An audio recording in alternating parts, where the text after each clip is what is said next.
Bienvenidos al módulo C1-2 de programación y control de la producción. Hoy veremos la planeación agregada de la producción, la parte teórica, al igual que algunos casos en los que lo podemos aplicar.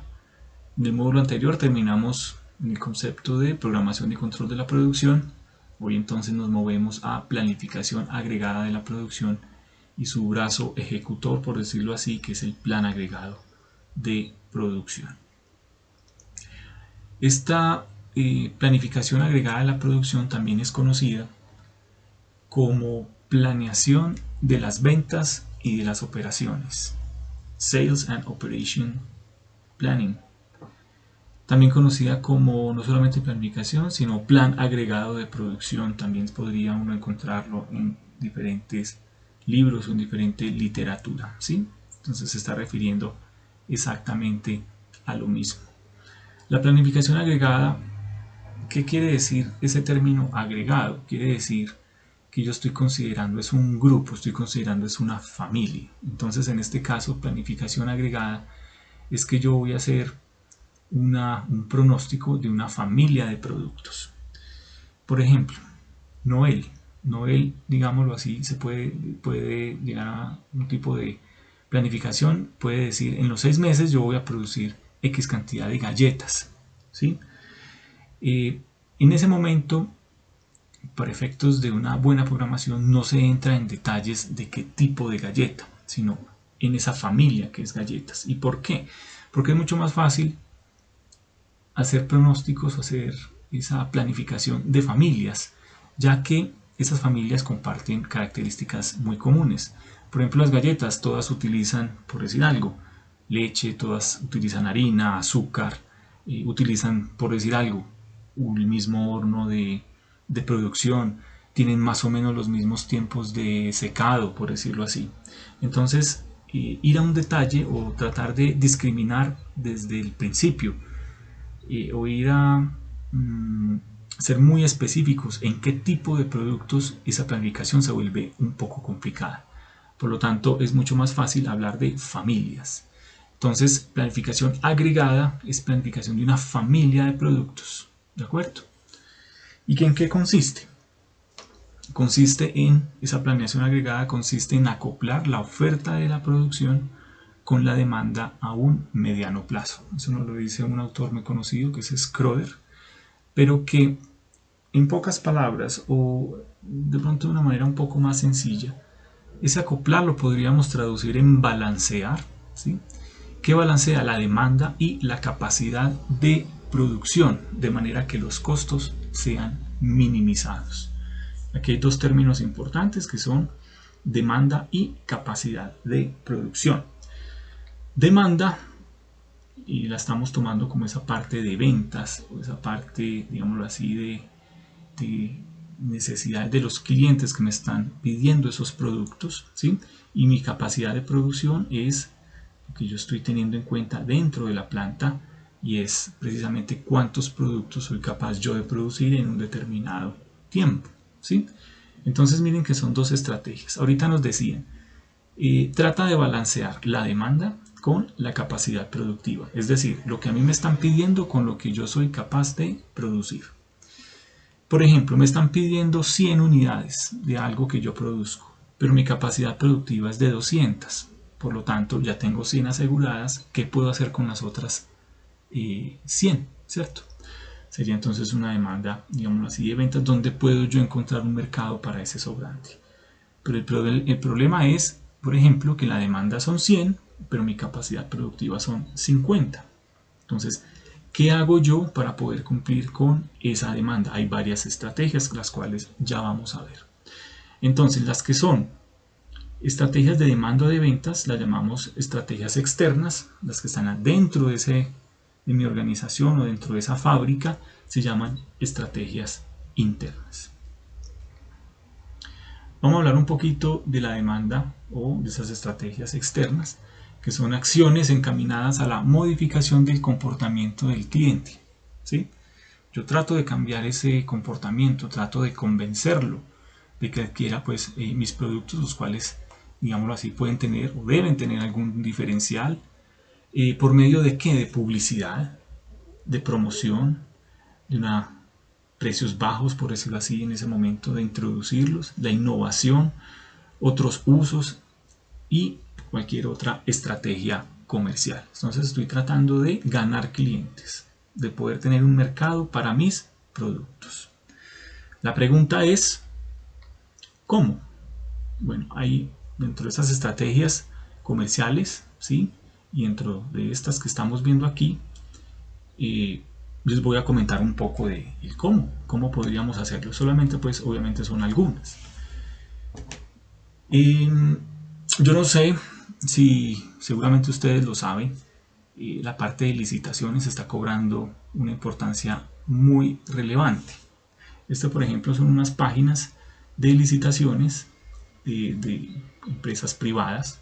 Sin embargo, el gobierno colombiano, cuando necesita adquirir algo, cualquier cosa que sea, ellos, y desde hace mucho tiempo, por estrategias de transparencia, lo hacen por medio de una licitación pública. ¿Sí? Aquí está la página. Entonces, las empresas, y conozco empresas que tienen un personal dedicado, gran parte de su tiempo buscando y aplicando a estas licitaciones, no solamente el gobierno, sino de cualquier otra empresa privada, por ejemplo, que les he mostrado ahorita, porque el Estado colombiano tiene reputación de buena paga, ¿sí?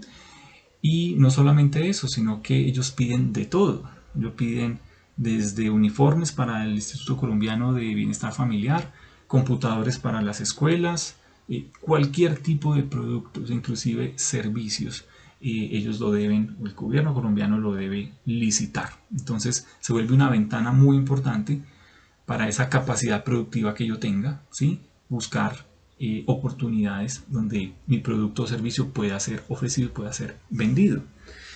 Esta es una estrategia donde no estoy esperando que vengan y toquen la puerta o que me llamen, sino que yo estoy buscando activamente algún tipo de oportunidad. Vamos a hablar un poquito acuérdense la estrategia de la demanda, ¿sí? De las ventas. Vamos a hablar un poquito de nuevos usos e innovación.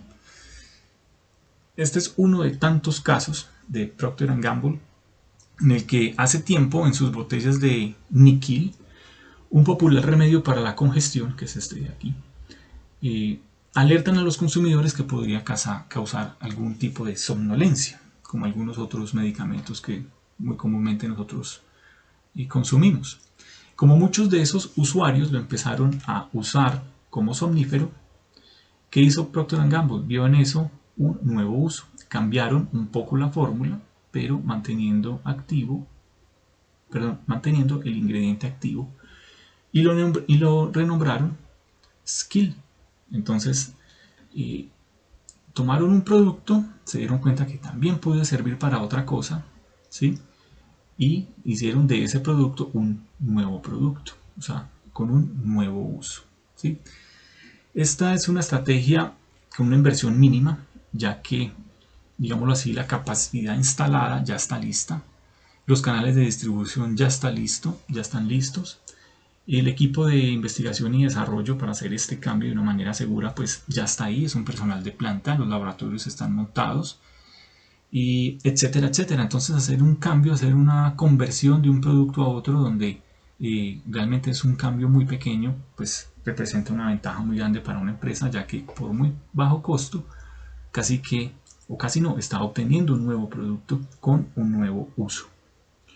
Otro ejemplo es el uso del bambú en el país de Ghana.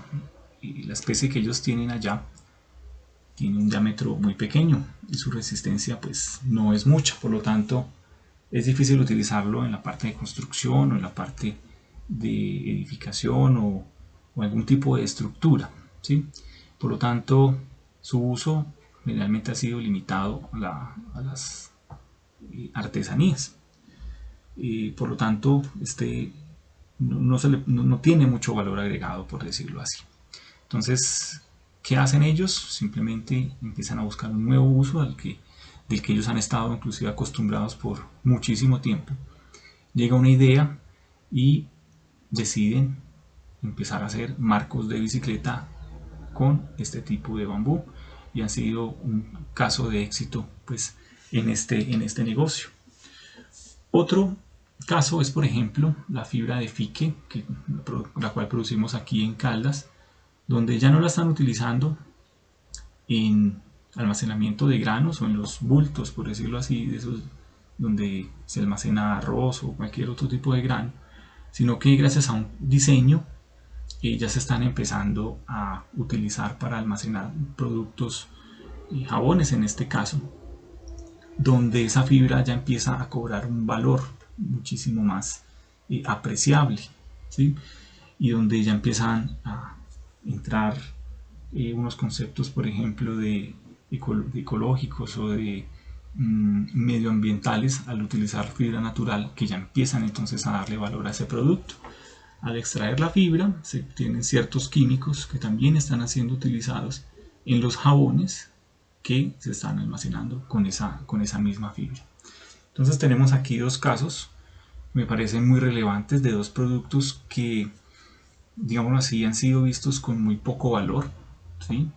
Pero que gracias a un nuevo uso, gracias a una innovación, gracias a una estrategia, porque todo eso necesita un plan para ser llevado a cabo, y ese producto puede llegar a tener un valor agregado mucho más alto.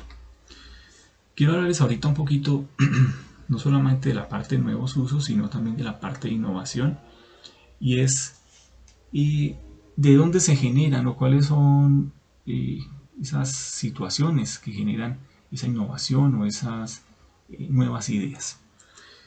Pero aquí tengo, son muchos obviamente, pero tengo 4. Uno sería el qué bueno sería, cuando tenemos una frustración de algo, un producto que estamos utilizando, o tenemos una necesidad de algo y empezamos a pensar qué bueno sería que esto existiera, o qué bueno que esto sería hecho de otra manera, etcétera, etcétera. Ahí hay un filón donde podemos encontrar, donde nosotros podríamos desarrollar algún tipo de innovación. El otro es, tenemos un exceso de, ¿qué hacemos con eso? ¿Sí? Donde se empiezan a generar ideas y puede llegar a desembocar pues en un nuevo producto, o tenemos una carencia de, ¿qué tal si es una especie de deseo muy parecido a la parte de la frustración? Entonces son aquellas situaciones en el día a día donde se pueden dar y donde nos da para pensar qué podemos hacer. También nuestra competencia hace que seamos innovadores, como veíamos hace ya la clase pasada o en este mismo curso decíamos que la estrategia es el motor, es un motor de innovación. También en el día a día, ¿sí? En las necesidades que estamos no solamente viviendo nosotros, sino las personas que están a nuestro alrededor, etcétera, etcétera. Volviendo un poquito a esta parte del qué bueno sería, de frustración, esta señora pues está viviendo una situación que pues es bastante común y que nosotros ya conocemos bastante, ¿sí? Y es los problemas que hay pues con una sombrilla. Entonces, si yo les preguntara a ustedes en este momento, y todos hemos vivido ese problema que estamos viendo en pantalla, ¿qué se nos ocurriría para tratar de evitar eso? ¿Sí? ¿Qué innovación haríamos en un producto que realmente no ha tenido muchos cambios desde hace muchísimo tiempo? Esa pregunta también se la ha hecho muchos otros diseñadores y han llegado con unos diseños, digámoslo así, un poco, digámoslo, técnicamente posibles, pero que no sé si es del agrado de todo el mundo, ¿sí? Por ejemplo, esta fombrela realmente técnicamente tiene ciertas ventajas, y es que, por ejemplo, este halo está mucho más abajo de una sombrilla normal. Una sombrilla normal estaría por aquí, por lo tanto el ángulo de la lluvia pues nos protege muchísimo más. Si este sombrero, por decirlo así, está un poco más abajo, también es transparente, tengo las dos manos libres, etcétera, etcétera. Pero bueno, la cosa sería cambiar pues de mentalidad y llegar al punto de utilizar un diseño de estos. Pero lo que quiero resaltar aquí es que alguien también se puso a pensar qué cambios podría yo introducir o cómo podría ser yo innovativo en este producto. Aquí hay unos diseños un poco más arriesgados, ¿sí? Que ya casi que rayan es con el arte. Pero quería llegar era a esta sombrilla, a esta compañía que se llama Sense, ¿sí? Donde llegaron la idea, el concepto que ya les voy a mostrar, gracias a que, eso es un pantallazo pues de su página web, donde nos dicen que surgió fue de una frustración personal, ¿sí? Un poquito reforzando con lo que veníamos hablando ahorita. Esta idea, que ya les voy a mostrar como les dije, ha sido muy exitosa y se ha ganado muchísimos premios de diseño, como ustedes pueden ver aquí. Por lo tanto, pues digámoslo así, valió la pena haber repensado este producto. Yo creo que un video dice más que 1000 palabras. Por lo tanto, los invito a ver el siguiente video. Aquí está, lo encontré pues en YouTube, publicado por la misma compañía Sense. Los invito entonces a verlo y a continuar viendo entonces este módulo.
El video. Esta sombrilla está disponible en Mercado Libre por si de pronto quieren mirar el precio. No es tan barata, pero como pueden ver pues tiene un diseño bastante innovador. ¿Cuál es la innovación ahí? Precisamente esa forma aerodinámica que simula el perfil aerodinámico, valga la redundancia, de un ala de un avión. Por lo tanto el aire pues puede seguir ese contorno y hace entonces que la sombrilla se maneje muy bien a ese alto flujo de aire, ¿sí? La pregunta ahora es, si yo hago sombrillas, ¿sí? ¿Será que yo puedo tener una perspectiva un poco diferente o puedo tener una mente abierta hacia otro tipo de nuevos usos precisamente que estamos hablando e innovaciones? ¿Será que yo puedo dirigir ese producto que yo tengo a un nuevo mercado, a un nuevo nicho, el cual me genere o me pueda jalonar esa demanda? Acuérdense que estamos en esta parte de estrategias de demanda, ¿sí? Entonces, pues pueden haber muchos otros usos de sombrillas que no son precisamente para personas, sino también se utilizan, por ejemplo, como vemos acá, para una bicicleta. Si yo hago sombrillas o ese es mi negocio, pues digámoslo, yo ya tengo cierta tecnología para hacerlas y pues hacer un pequeño cambio de una sombrilla convencional a una forma como esta, pues tal vez no sea tan difícil, ¿sí? Y pueda llegar entonces a un nuevo mercado, ser innovador y poder jalonar esa demanda, como les decía ahorita. ¿Sombrillas eso solo para personas? No. Me parece que esta es una fantástica idea. También está disponible en Mercado Libre, sombrilla para carros. Tienen muchas ventas, realmente no me acuerdo cuántas porque ahí se registra cuántas ventas en los últimos meses. Esta sombrilla está como alrededor de 300 algo, 350, 340 mil pesos. Y tiene una ventaja para mí muy grande, y es que cuando llueve y los que quieren proteger su carro, digámoslo, en cierto periodo, pero ya ha llovido, es peligroso porque si yo pongo el forro, que es lo que generalmente se utiliza, esa agua que queda entre la lámina del carro y el forro, pues puede dañar la pintura. De esta manera, con esta sombrilla, pues uno podría decir, bueno, lo puedo proteger del sol durante el día, si no tengo un parqueadero cubierto. Y bueno, para mí, pues, no sé, tiene ciertas ventajas, obviamente tiene otras desventajas, que tal la seguridad, ¿cierto? Me la pueden robar, etcétera, pero digamos que cambiaron ese chip y están llegando a ese nuevo uso. Seguimos hablando de las sombrillas para perros. Saben que las mascotas se están convirtiendo pues en un mercado muy atractivo que va creciendo de una manera exponencial. Y miren la sombrilla que ustedes ven ahí. No es una sombrilla que se vea particularmente fina, ¿sí? Tiene cierto diseño de innovación, ¿cierto? El mango está hacia arriba. Tiene acá, el perro está atado pues a esta parte, por lo tanto el dueño simplemente con llevar la sombrilla en el mango pues también tiene control sobre el perro, según veo yo aquí. No sé si ustedes, me imagino que ustedes han visto cuánto cuesta una sombrilla, digámoslo así, ordinaria, ¿sí? En el mercado, digamos en el centro de Manizales. Yo creo que se consiguen sombrillas por ahí por 5.000 pesos, 7.000 pesos, ¿sí? Y veo que la calidad no estaría muy lejos de esta de aquí. Resulta que esta sombrilla se está vendiendo en 50.000 pesos. ¿Por qué? Por ese nuevo uso y por ese valor que ve el dueño del perro en tener esa sombrilla para proteger a su mascota. Seguramente el dueño tendrá una sombrilla de 5.000, pero muy posiblemente podría costear una sombrilla para su mascota pues un poco más cara, como vemos acá.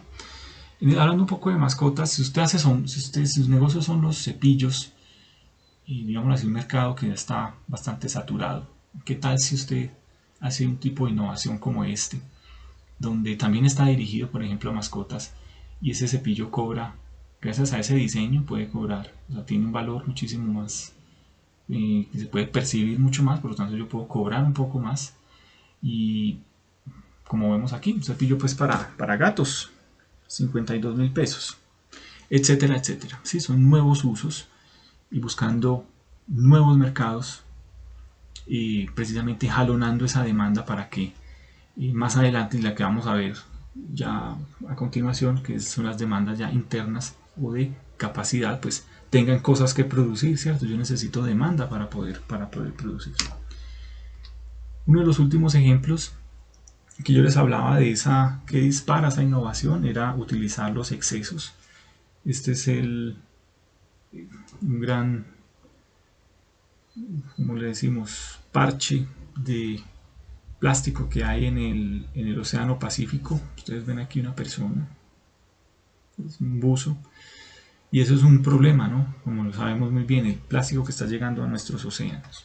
tenemos un exceso de basura, de plásticos en el océano.